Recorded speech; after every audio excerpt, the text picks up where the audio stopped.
This is Where We Live. I'm John Dankosky. The Schaghticoke tribe is hoping to build some Joe-mentum in their fight against the state and the two current tribal casino operators. Governor Malloy and Democratic leaders are bickering about who's going to take the lead in making needed budget cuts. And motor voter legislation might make voting easier for more residents, but that's only if we ever get our number called at the DMV. Those are just a few of the stories we'll tackle today in the Wheelhouse, our weekly news roundtable. You can join the conversation, 860-275-7266. Again, it's 860-275-7266. Comment on our website, wnpr.org/where we live. You can also find us on Facebook and Twitter at Where We Live. Joining me as always is Colin McEnroe, the host of the Colin McEnroe Show on WNPR. Hello once again, Colin. Good morning, Mr. Dankosky. Also, here's Mark Pazniokas. He's Capitol Bureau Chief for the Connecticut Mirror. Hello, Paz. Good morning. And Christine Stewart is editor of ctnewsjunkie.com. Hello once again, Christine. Good morning. We're going to start with a mystery, and this is sort of an interesting story that both Paz and Christine have been covering. It has to do with the State Elections Enforcement Commission being surprised to find a provision added to campaign finance legislation. No one's exactly coming forward to say, I'm behind this. So take us through this mystery, Paz. I'll start with you, and let's just try to figure out what exactly is happening here. Sure. The State Elections Enforcement Commission proposed legislation that would allow for greater disclosure of dark money, the sources of independent expenditures. And when the bill was drafted, there was a section in there that they didn't ask for. And it was a section that is it's very technical, very subtle, but people at the commission, the way they interpret it is that it would create a big loophole in state finance law. Specifically, it addresses the interaction between state and federal campaign finance law, and that is a major issue in ongoing litigation between the commission and the state Democratic Party and the campaign of Governor Malloy. So it was, where did this come from? And I played my dutiful role in asking people, knowing the answer would be, I don't know. And so, and this happens from time to time. For those of your listeners steeped in Catholic dogma and familiar with the concept of the Immaculate Conception, this happens at the Connecticut State Capitol more than you would think. There are no camels or wise men, but things just sort of burst upon the scene. And Keno, remember Keno? Yeah, Keno, exactly. Yeah. 5 years ago, there was in a budget bill.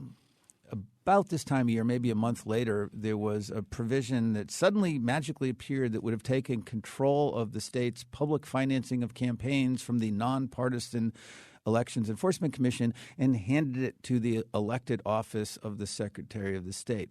Same thing. It was, I don't know where it came from. So, look, and we could spend the whole show, Christine, just coming up with examples of this in all sorts of legislation. But this one, given the fact that there is this ongoing lawsuit, given the fact that this has directly to do with Democrats, state parties, the Malloy administration, what else should we be knowing about this? Yeah. So, I mean, the explanation that we've been given is that it was just a drafting error. And I'm not quite sure that you I can use that all the time, by the way. Drafting errors. That's what, anytime I make a mistake. Entire sections, Section 5 and Section 9 in this legislation to basically change how state parties operate.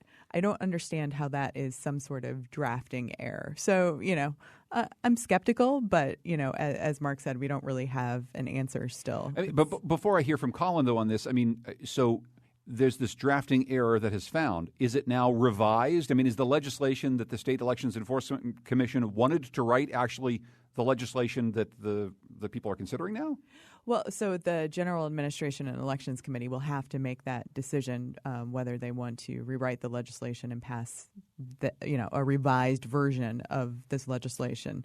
It's unclear at the moment whether they're going to do that or they're just going to scrap it. Oh, I think it's pretty clear. That revision's going to disappear. These things generally don't survive in the daylight. Once light is shined upon them, they wither and go away. The question is, will the underlying bill, which is kind of an interesting bill to provide better disclosure, will that go by the wayside as well? Kalila Brandine just tweets at us, listening to Paz outline this controversy is like listening to a Hardy Boys mystery on the radio. Love it. Thank you. Hardy Boys, I forgot about them. Colin, Colin, what's your take? Well, I mean, obviously, there should be basically a rule anyway, if it's either formal or informal, that when language appears in a bill and nobody claims authorship, it should come out immediately, right? I mean, every committee chairman should just sign up for that, just to agree to that. That's number one. To me, the larger question is, and this is something we've talked a lot about on the Wheelhouse in the past, and I got in a lot of trouble last year writing a column sort of saying, really, this all kind of tracks back to our citizen election program. And so our citizen election program, which provides grants to politicians so that they can run for office, and it in exchange for restrictions on other kinds of money that they formerly were able to get. And it turns out the only part of this program that they believe in is the part where they get free money. All of the restrictions they have attempted to chip away at in every way possible. Every single way in which the other kind of money was taken off the table, they've fought tooth and nail to get back on their dinner plate. And this looks just like more of it. I mean, they've done it over and over again, to a point where what I got in trouble for was suggesting, particularly in a budget crisis like the one where we're having now, we're going to be talking about this later, where really afflicted and vulnerable populations are going to be going without state services, going without necessary money. I'm starting to wonder whether it makes sense to give these people millions of dollars in campaign grants when they don't believe in this system anyway. The only reason to do it is if you subscribe to the restrictive portion of it. And if you don't, let's just forget about this program. We can use that money for other stuff. To be fair, when you got a lot of criticism about what you'd written and what you'd said about this, you claimed it was a drafting error, and that does happen periodically when you're writing columns. I actually don't even really know who put that language in my column. A couple quick things, and to anybody who hasn't closely followed this stuff over the years, the real issue is the federal rules allow state contractors to give money to campaigns. State law says no, and it's how these two sources of money mix, and that's really what Colin is talking about. It undermines the basic tenet of the citizens election program. I don't know if it's worth the money, but I will say public financing of campaigns still has a demonstrably salutary effect on how the legislature works. I'm not sure on statewide campaigns anymore. What we saw last time, there was so much outside money, it really equaled the public money that went in. I think there's a really good debate about, did the state of Connecticut get what it's paid for? At the legislative level, it's not my place to say if it's worth it, but I will say it has made a difference. It has changed the relationship between legislators and lobbyists, and that I think everybody agrees is a healthy thing. I guess we're going to find out what the judge is going to decide in this case. I want to say I counted like 96 days or something like that. The judge has about 120 days to make a decision. So I guess we'll find out probably in another 30 days or so. And the issue is compelling a subpoena. The right. commission wants to subpoena records of the state party. The state party has resisted this, and that's what's before the judge right now. And the issue is this interaction of state and federal campaign law. The state party has basically said federal law preempts, but out. And it really, if the judge decides that, it will really undermine state elections enforcement. I mean, and the subtext to this also is, and so Jody Rell really was the leader in saying post-Rowland scandals, we really ought to keep contractor money and lobbyist money out of this process. We ought to create a set of laws where the contractor money and contractors with the state and lobbyist money gets kept out. And it was aimed at solving one of the problems that came out of the Rowland administration. Yeah, you don't want sort of any kind of pay-for-play type system. So a court decision, not Citizens United, but another court decision, essentially struck down the lobbyist part of that. So it's harder to keep, much harder to keep lobbyist money out. You can restrict lobbyists, but you can't ban their contract. Ban them. But the contractors were the one group of dogs who were still kept outside the screen door. And this case that Paz and Christine are talking about is the way in which that contractor money, the one kind of money we still had somehow or other managed to ban from our political process, managed to get pumped back in it through this mechanism that the state Democratic Party used. Evan just sent us a tweet, Christine, says, so then let's fight to make the citizens election program better, not abandon all hope for countering special interest money. I think to Colin's point, we have created a program that the state in one way or another is rolling back through changes to law, through things like what's happening around this lawsuit, yes, Evan wants to make it stronger. Do you see any will at the state capitol to say, let's really sit down and talk about how we can make Citizens Election Program better when there's all this other stuff, including massive budget deficits that we have to deal with? I don't think that there's so much. I think that when they proposed cutting the funds to the Citizens Election Program, I think the outcry was swift, and I think lawmakers said, "Hey, no, this program is working." So I think that was a pretty strong statement. I don't know if there's any sort of focus on it this legislative session. And I don't really seriously. First of all, I don't think it can be rolled back. You cannot take free money away from lawmakers because they have to make the law to take that away from them, and they're not going to do that. Yeah. But so I'm saying this more rhetorically, but the truth is, to Evan's point, all they've ever done so far is weaken it. That's all they've ever done. Since it's been enacted, that's been the entire trend. So it's not like we have a functioning law and maybe we could make it a little stronger. They've just been chipping away at it every single way that they possibly could. It's cynical and it's disgusting. Well, and of course, the defense they put up is we need a way to defend ourselves against independent expenditures that are now unlimited thanks to the Citizens United decision. The reality, though, has been the Connecticut General Assembly has not been a particularly attractive target for these big national groups. One of the reasons is that the Connecticut General Assembly does not draw congressional districts. And in other parts of the country, that was really the prize for some of these conservative groups. They wanted to make, like in Texas, they swung, I think it was something like 10 or 11 congressional districts based on how the legislature redrew the map. We only have 5 House seats. It may go down to 4 after 2020, but in any event, we have a bipartisan process to do the congressional maps. So that's not on the table. It does make the state less attractive. It doesn't mean there won't be a billionaire one day who says, "Hey, I want to try to swing the state Senate." Well, from what I've been reading, all the billionaires are leaving anyway. Right. They're all just... Actually, the billionaire who did contribute outside money to Connecticut campaigns that kind of prompted lawmakers to be aware of this has moved to Florida. Thomas Florida, Petterfer, yes. Yeah, and so there you go. We're talking with Christine Stewart and Mark Pasniokis and Colin McEnroe. Let's turn to the state budget. Governor Malloy sent a letter to legislative leaders yesterday calling on them to submit ideas to close this year's budget gap. He gave an interview to NBC Connecticut during which he accused lawmakers of not stepping up to the plate on a number of key issues, including state budget cuts. The decisions are going to have to be made, but we're putting it in context. We've got to find $220 million before we send a whole lot of checks out. Let's put everything on a piece of paper and decide whether there's will to make the kinds of changes that I know have to be made. And we got back and forth. The head of the Senate, Martin Looney, is saying, the governor, you got to trust us to make these cuts. We're going to do a good job ourselves. I mean, there's a lot of bickering over who's essentially in charge of this cutting process, Christine. Is that how I should be reading it? Well, no. Okay. Basically, we've reached the point where the governor has to submit a deficit mitigation plan to the legislature. And the governor is saying, hey, look, lawmakers, I'm asking you for some suggestions before I even do that. So I'm trying to pretend to be friendly in this process, but really, I don't think that. Is that what that looks like? I'm trying to pretend to be friendly here. I'm trying to pretend I care about what you want to cut, but I think he's going to go forward and cut what he wants to cut anyway.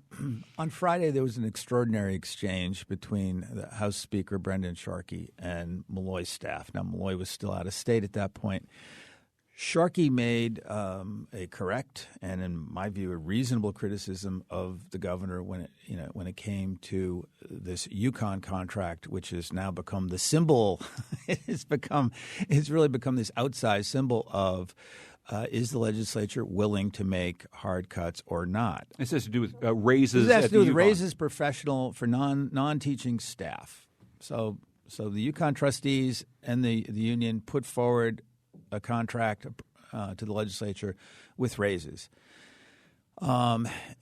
Sharkey, Malloy said, hey, the legislature needs to step up and reject this. And Sharkey, the speaker, pointed out correctly that the governor has a seat at the table. These are all his appointees on the Board of Trustees. And in fact, the governor is the ex officio president of that board. So in February, when the trustees voted on this proposed contract, Sharkey said, where was Malloy then? Not the craziest criticism. And Sharkey, he was very respectful and he kept his tone civil.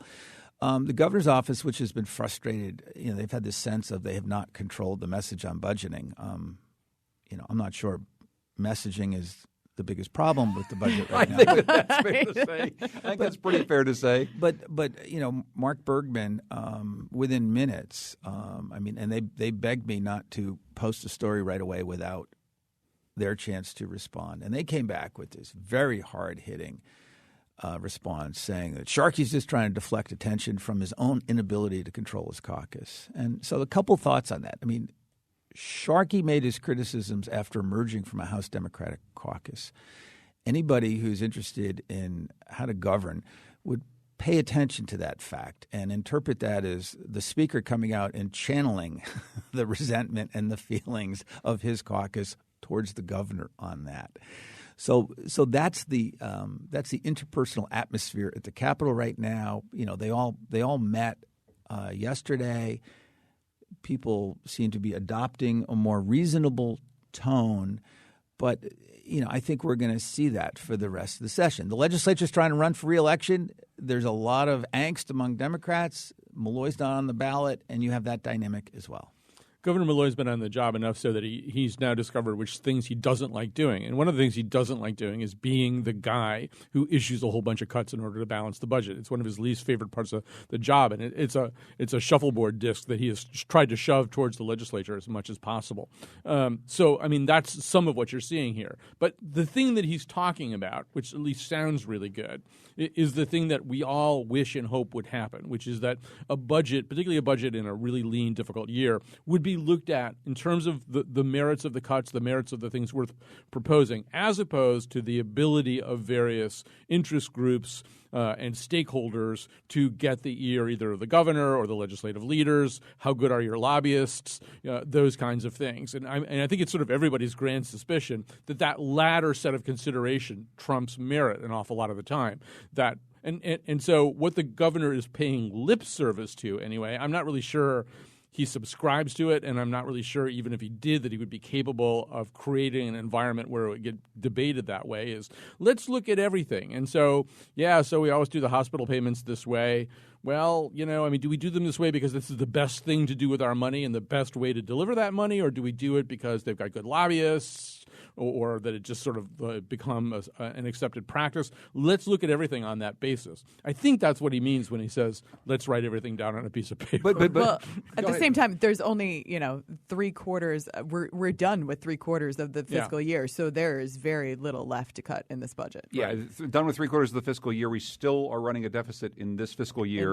And we're looking at out-year deficits that are huge. A number that may grow. It's $266 million right now, and people expect after the April tax receipts come in that it is not going to get better. But so Colin, you say the governor has not wanted this to necessarily be on his lap. He's the guy who has to take credit for the cuts. You mentioned the hospitals. This is one thing he's come. 5 different times he's come on my program and said the hospitals maybe we could cut. And once again we're talking about $140 million of payments to the hospitals. Brendan Sharkey and Martin Looney say that is unacceptable, and the governor's like, no, let's start with the hospitals. Yeah. And I'm going to defer to Paz and Christine on this a little bit in terms of the merits. One of the things that makes it harder for legislators to do this is that hospitals are in towns, hospitals are in districts. So if in fact your hospital isn't getting its money, you hear about it in a way probably that the governor doesn't. That's part of it, but there are a whole other range of considerations. And I can't really say that I have a good enough grasp of this issue to know whether the hospitals are the right target.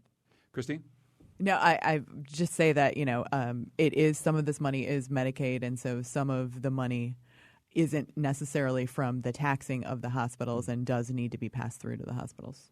Well, the Medicaid money is going to be passed through, but it is this tax that they passed years ago with the idea it would be almost a gimmick to leverage more Medicaid money, and they were going to return it. But that gets into the weeds. There are two classes of hospitals. There are the small community hospitals that are really financially struggling, and legislators have spoken out most strongly there. The legislature really has not said, we got to cover all the hospital payments. And one of the reasons the legislature reacted with such annoyance at the governor is they thought they had this hashed out in December in special session.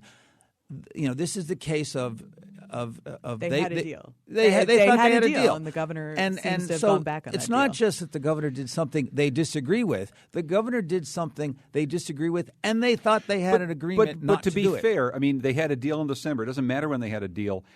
Since December, we've had a couple of different revisions to this year's budget deficit. I mean, the fact is, Christine, is that the ball is moving all the time. The state doesn't have the money to pay its bills. Yeah, maybe we had a deal to protect hospital payments back in December, but now it's March of 2016, and we're facing a bigger deficit all the time. Got to cut somewhere, don't we? That's what the governor says. Right, and that's exactly what the governor says. So, you've got a $200 million, $266 million deficit, and the hospital payments, $140 million of that, and It's then the only big pool of money big that pool they of can, money they can cut. Yeah, right at this now. time as Christine pointed out, we're late in the fiscal year.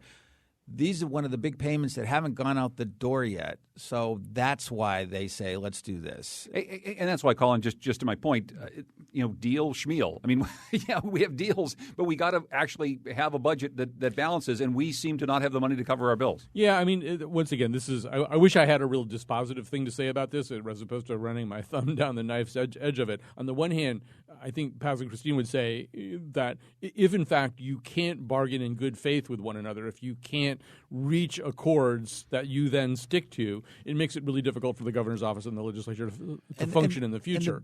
On the other hand, your point's a good one, too, which is that many of the terms which dictated this deal have altered so drastically as to transform the landscape.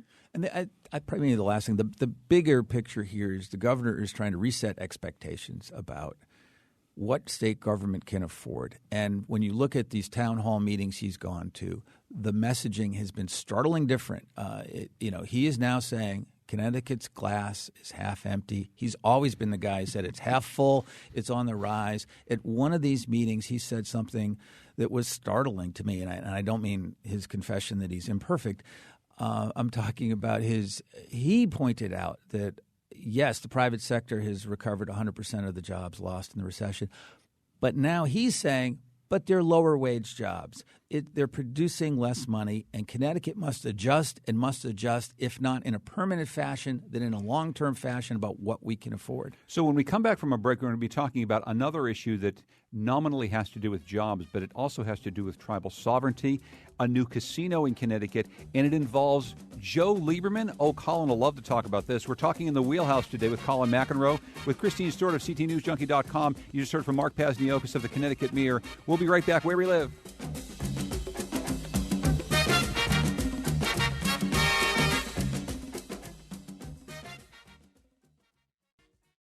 This is Where We Live. I'm John Dankosky. It's Wednesday, so it's the Wheelhouse, our weekly news roundtable. We're joined today by Christine Stewart, who's the editor of CTNewsJunkie.com.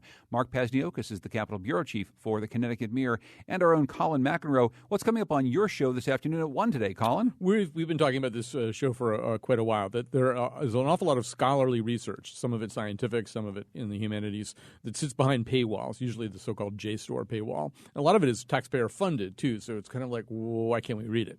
There have been some new efforts to kind of get around those paywalls, and they've created some solutions and some new problems. Interesting conversation with Colin McEnroe this afternoon at 1 o'clock on the Colin McEnroe Show. Let's turn to former U.S. Senator Joe Lieberman, who has been hired as lead attorney for the Schaghticoke Tribal Nation. Now, we've been hearing about the Schaghticoke Tribal Nation for years. It's a little tiny reservation, and it's out in Kent. It's right up against the New York border and right along the Housatonic River.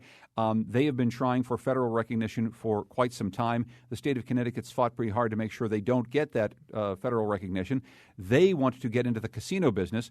Meanwhile, the state has essentially come into a deal with the two existing tribal nations that have existing tribal casinos to build a third casino, the one that would, I assume, Colin, catch all of these gamblers who are moving through the I-91 corridor, through Hartford up to Springfield, to the new MGM Springfield casino that's being built. That's where this new casino is supposed to be. MGM has filed suit against our state, saying that it's not a fair deal, what the state has put forward. Now the Schaghticokes are joining this, and Joe Lieberman's working with them. Oh, my goodness, there's so many things that are right in your wheelhouse, Colin, here. And former House Speaker Jim Amon, too. So it's sort of like Of Mice and Men or something. But, okay, so there's so many ways to look at this. There's so many things to look. First of all, I think the one thing, maybe the place we should begin is by saying that the process of federal tribal recognition bears almost no resemblance to reality, right? Yes. I mean, there pretty clearly is something called the Scaticode tribe. There are arguably two different ones that don't recognize each other's authority. They've been recognized by the state for decades. Yeah, and they were recognized by the federal government for like a hiccup, I think back in 2004 or 2005. Yes. The minute that happened, led by their arch enemy, Dick Blumenthal, the leaders of Connecticut rose up and beat down their recognition, their federal recognition. And this either happens because the leaders of Connecticut, including our congressional delegation, are concerned about rampant gambling and casino expansion in Connecticut, or because, in fact, the Mohegans and the Mashantuckets have got this thing wired up so well that the political leadership joins them in beating back rivals. So you pick your own version of that. But one thing they didn't have was a friend in Joe Lieberman. Joe Lieberman would have been part of that cohort running up to the BIA or whoever they had to go to knock down Scaticode federal recognition. So it is interesting. I mean, it's an old technique. We could probably think of 20 examples. Hire one of your old enemies to be your new friend. Yeah, and some of the money to hire the new enemy, the old enemy to be your new friend, is MGM, who is bankrolling this casino up in Springfield because they want to stop said casino. So that's an interesting wrinkle too, Paz. Some of the money? Well, a majority of the money? All the money? Okay, the money. MGM, we're focused on quite rightly on Joe Lieberman signing up and Jim Amon, the former Speaker of the Connecticut House. But let's not forget Eric Holder, the former Attorney General of the United States. He also was hired by MGM directly, not to work with the Scaticodes, who are acting, I think, can be fairly described as something of a beard with MGM in this fight. And Roy Occhiogrosso, the governor's close advisor, he went back to his old firm, Global Strategy, and they also are on the payroll of MGM right now. The thing we should all remember, though, is they are fighting viciously over something that has very little chance of really ever happening.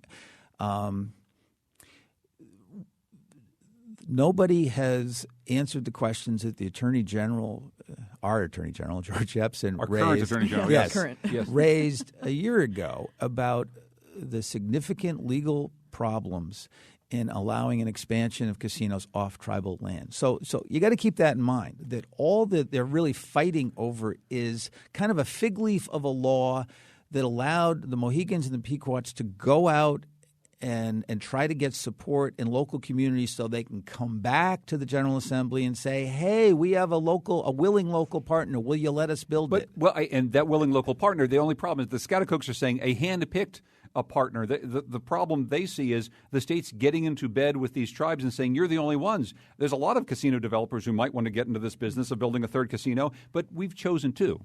Yeah, but it's also not completely in bed yet. With these two tribes that were approved to go forward to find a town. So there's a shell bill called an Act Concerning Gaming. And this Act Concerning Gaming really right now talks about being able to set up some bingo parlors.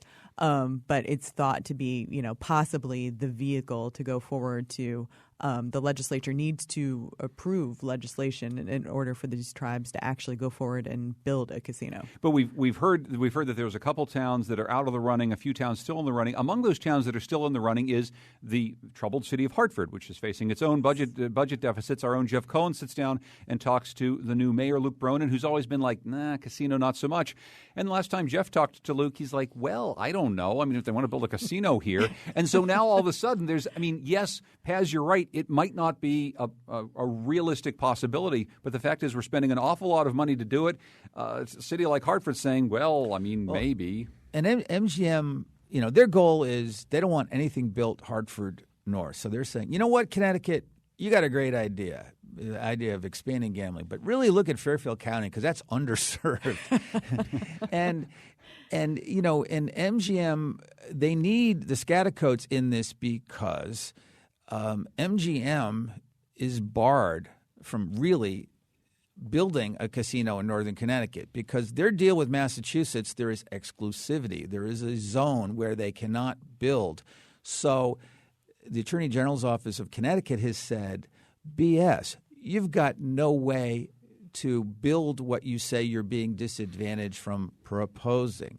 So you have that. And, of course, we all have to remember that one of the underlying issues here is the state can't throw out open competition for third casino because the two tribes that are operating the two casinos have exclusivity on slots, and that the revenue to the state has been dwindling, but it's still a couple $100 million. And if they allow a Mohegans, somebody other than Mohegans and the Pequots to build a third casino, $200 million goes away in an instant. Yep. So this is underdebated, right? This is a whole issue that's underdebated. I mean, I'd love to know what, say, Governor Weicker thinks about it, because obviously, what we understood the nature of casino gambling in Connecticut to be at the time this arrangement was approved as a result of a state Supreme Court decision. Was it would stay on the reservations. So whatever's going to happen, it's a radical departure from our settled understanding of what this situation was. And given that, I'd say it's an underdebated question. It's one in which really ultimately there should be a broader, longer debate with a lot more public input than there has been. This is a Band-Aid. It's being represented as a Band-Aid and being used as a Band-Aid, but in some ways, at the level of policy, it's much bigger than that. Now, we started that conversation with Joe Lieberman, and we're going to continue actually with Joe Lieberman, and it has a tie to all this as well. Last night we saw in the primaries big wins for Donald Trump in Michigan and Mississippi. Now, Joe Lieberman showed up last October introducing Trump at a summit hosted by a group called No Labels. This is a nonpartisan political group that Lieberman co-chairs and he's been working with for some time. Let's listen to a little bit of his introduction of Donald Trump from October. Many people obviously see Donald Trump as the best vehicle to express the most common emotions of this intense and unusual campaign, which are disappointment, disdain, and anger toward the status quo in Washington. Those same emotions and opinions are exactly what led to the creation of No Labels. But as you know, No Labels is not a campaign for a candidate. We are a national campaign for an idea, which is to make America's government work for the people of America. Again. Okay, so then right after that, Donald Trump comes up and gives a Donald Trump speech in front of this group. There's a lot of interesting connecting facts in all this, Colin. Yeah, obviously, Donald Trump, we were saying earlier in the conversation that there's no particular reason, some people would say, that the Mashantuckets and the Mohegans have to be the casino operators in this new extra reservation casino. Lots of other casino operators might want to bid on that. Maybe it should be thrown open to everybody. Of course, the last time something like that happened, Donald Trump came in and questioned the authenticity of the Mashantuckets. He said, they don't look like Indians to me. He was basically saying that they looked black. And they look like African Americans to him. So yes, that's his contribution to the debate here. I'm the person who dug up this clip. Last night I had a choice. I had 2 episodes of The Walking Dead DVR'd, or I could think about Joe Lieberman. It's basically the same thing. It's just something that won't die. something that wants to eat, something that wants to eat your brains. And so, and it is a little disturbing. This was in October, and maybe he would revise his sentiments now when the white nativist aspect of the Trump's insurgency is more clear than it was then, although it wasn't exactly a mystery at that time. But it does raise, I have this lifelong obsession with Joe Lieberman. And when I first met him, he struck me as the guy with really immutable morals, the guys whose morals were really rooted in his very strong religious belief. And he's morphed over time to a guy whose ethics are so situational, so relativistic, and so kind of up for grabs that, Donald Trump, he looks okay. Well, I will say, Paz, one way to describe Donald Trump is no labels. I think it's fair to say that he doesn't I can fit. think of some labels. I just said one way. Baz. Lieberman's group, No Labels, groups like that never go anywhere because American politics tends to be built around personalities is more than ideas. You need a personality to embody the idea or the mood, and commentators who followed this far more closely than I have concluded that, Donald Trump seems to have captured the zeitgeist in some way. So yeah, Joe, I'll leave Joe to Colin. I did cover the 2006 Senate race in which I think Joe and Colin were officially divorced during that race. And I believe I actually used Colin in one of those stories I wrote because it was of a confrontation that Colin had with Joe on another radio station. A radio station that we will not name here. They do talk a lot about Donald Trump on that radio station, though, I must say. Mark Pazniokis is Capitol Bureau Chief of the Connecticut Mirror. Christine Stort's here. She's editor of CTNewsJunkie.com. Colin McEnroe, the host of the Colin McEnroe Show on WNPR. When we come back from our break, is it time for Connecticut to adopt a motor voter law? There's also a few other things happening at the Capitol we'd like to talk about in the Wheelhouse. Our weekly news roundtable. Hope you can join us. It's coming up right after this.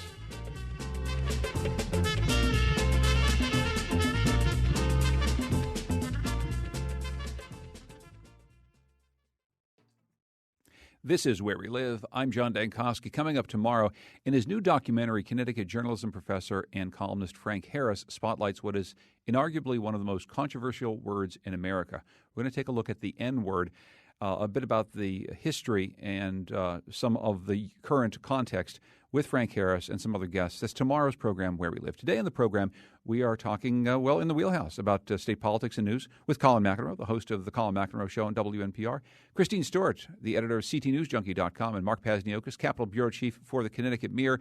Now, Secretary of State Denise Merrill has been championing a new system of automatic voter registration.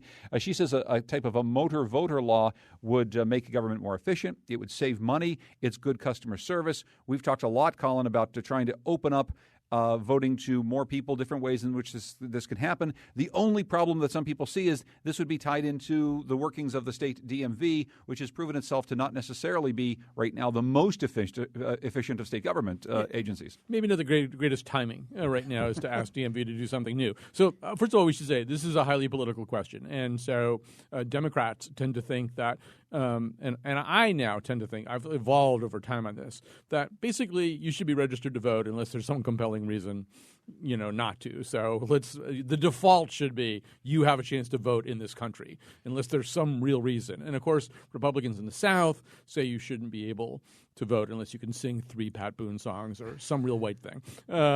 So this looks to me like actually pretty good legislation. The question is, is DMV incapable of taking on a new task? Or, as Secretary Merrill has argued, is this the perfect time for DMV to do this because they are, in fact, installing a whole new computer system? This would be the time when the system is the most elastic, most easily patched, that this wouldn't be all that complicated, and it probably will be harder if the system hardens off.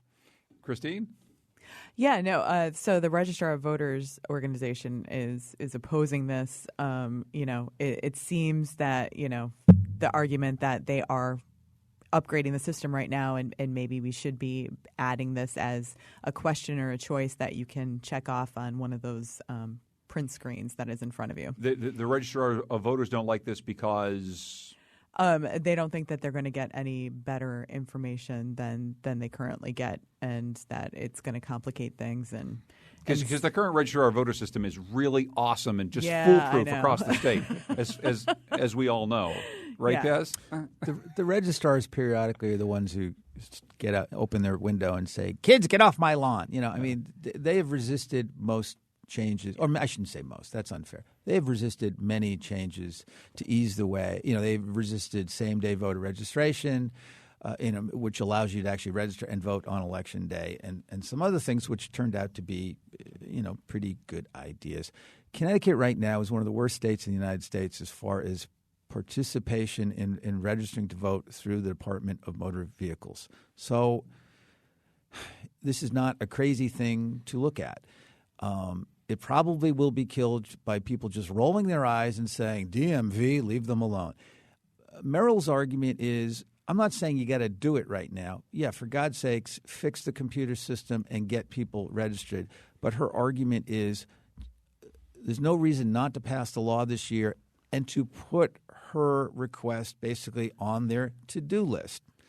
Dennis Murphy, who's Malloy's troubleshooter, who's been assigned temporarily to DMV, he testified the other day at the legislature, and he just kind of said, "Yeah, it's not a bad idea, but could you just leave me alone? I mean, he looked like a man whose head was going to explode. leave But we're talking about, 400,000 voters that Absolutely. making this change could actually get on the voting rolls. Well, 400, that's not nothing, Colin. Yes. Yeah, I think it's a drift in the right direction. I mean, one of the things that I think we would all agree is that there's too much variation in the electoral experience of Connecticut citizens town to town to town to town, right? I mean, you're dealing with highly idiosyncratic people in the form of registrars of voters and highly idiosyncratic systems. When you go to vote, the moderator in Old Saybrook may have a completely different understanding of what the ID laws are or rules are from a moderator in Danbury. I mean, there's way too much variation here. So kicking some of this up to the state level, as unwieldy and sometimes dysfunctional as the state level may be, is still probably a good idea. Let's make Connecticut. Let's make it at least pretty standardized how you register, and the more things like that connected to the basic franchise of voting that can be the same, probably the better. Okay, let's turn to something that we've seen a few times in the state legislature and is back again this year. Representative Kelly Luxembourg has co-sponsored a bill to eliminate sales tax on baby diapers and feminine hygiene products. This is not the first time it's been introduced, but Christine, we're looking all the time for more money in the state. A bill like this, I would assume, would cost the state a little bit of money. Does this have a chance of being successful? I am not sure about that. This is the second year that the elimination of the diaper tax has been on the table, and it's actually the first year to eliminate the sales tax on feminine hygiene products. And elimination of feminine hygiene products would cost $3.6 million. Elimination of sales tax on diapers would cost $4.2 million. So, that's revenue out the door the state wouldn't be collecting. I don't think anybody's falling on their sword for this issue, but I think that they're kind of putting it on the table. It is, a gender equity issue, I guess I can say, as the only female at this table right now. Well, it's a gender equity issue, and there's questions about, we tax some things in the state, we don't tax other things. We tax some things one way, we tax other things another way. There's 120 categories of things that there are no sales tax on. Well, yeah, and so why is there a sales tax on sanitary pads and there's no sales tax on incontinence pads? They pretty much look the same. They pretty much look the same. They and function incontinence the same. is gender blind. I'd just like to say It is. Sooner or later.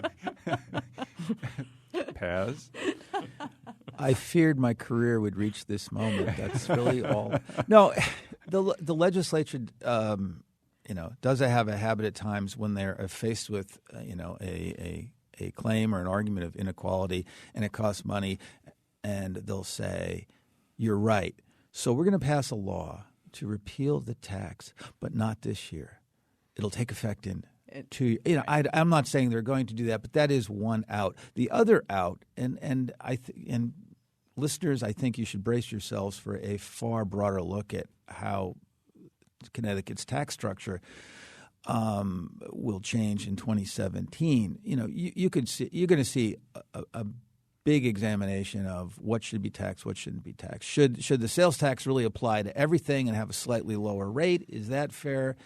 Economists on the left and right, that's one of the few things they've agreed on over the years. But, Connecticut, you get in these weird arguments about what should be taxed and what shouldn't be taxed. In 91, when they did the income tax, but right before they did the income tax, they were, again, rooting around for more money. And they actually had a debate about, okay, food's not taxable, but what about seeds that grow food? When does it become food?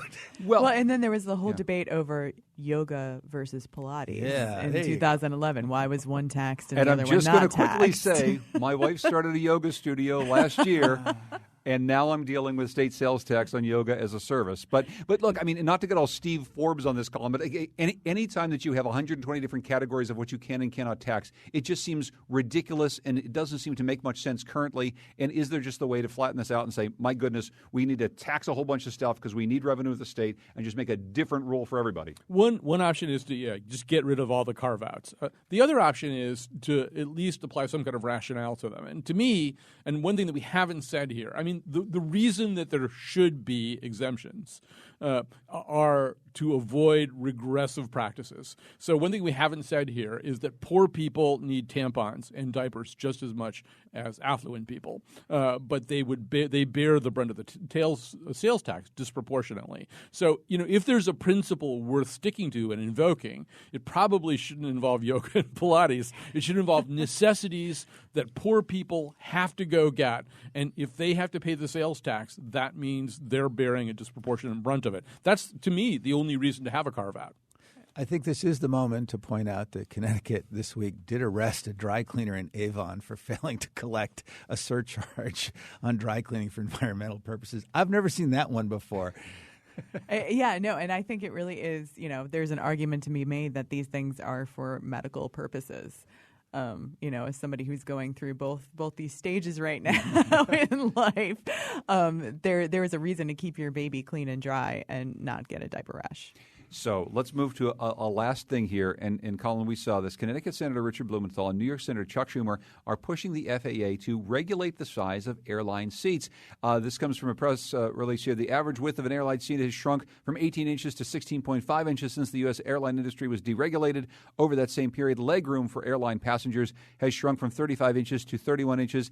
Richard Blumenthal is going to do something about how small your airplane seat is. Right. So just to build on something that Christine just said, it's well known that when Richard Blumenthal was delivered himself as a baby, his parents asked the obstetrician, is it a boy or a girl? And the obstetrician said, it's an attorney general. And he's always going to be an attorney general. And as a senator, he can't get out of that attorney. So this to me is like kind of he's still doing that attorney general thing. Now, to tell you the truth, is this a real problem? Yeah, kind of is. I mean, the airlines right now are enjoying almost obscenely high profits. They are not passing any of those benefits on to the consumer. I'd rather see a big antitrust action because I actually think there's a lot of signs of price fixing, right? Prices should be more competitive. They should be going down. But I think this kind of thing is it's tempting for Dick Blumenthal to do because it's also very popular. There are very few people who are going to say, oh, no, I really like sitting in those really small seats that get half an inch shorter every year. So, I mean, I would expect that, it'll fly pretty well, if you'll pardon that expression. As somebody who was stuck in an airport for 4 days, all I wanted was one of these seats. So I'm so glad you got back. I remember you were stuck in the airport for 4 days. So long. Well, and that's, yes, there's many problems with the airlines. Is the size of seats one of them has, at least to the level that the federal government should get involved in regulating said size? This conversation proves the brilliance of Dick Blumenthal. Dick Blumenthal lives in this area it's both ludicrous and brilliant. And what I mean is he constantly comes up with things that we in the media say, what the hell is a U.S. senator talking about GMO salmon that's not even on the market yet, right? That was one of his press conferences. On the other hand, as Colin just showed, this is something that ticks people off. So Blumenthal and Chuck Schumer from New York, who's also very good at this, and by the way, who's working with Blumenthal on this? Chuck Schumer. So, I mean, this has been Dick Blumenthal's MO his whole career.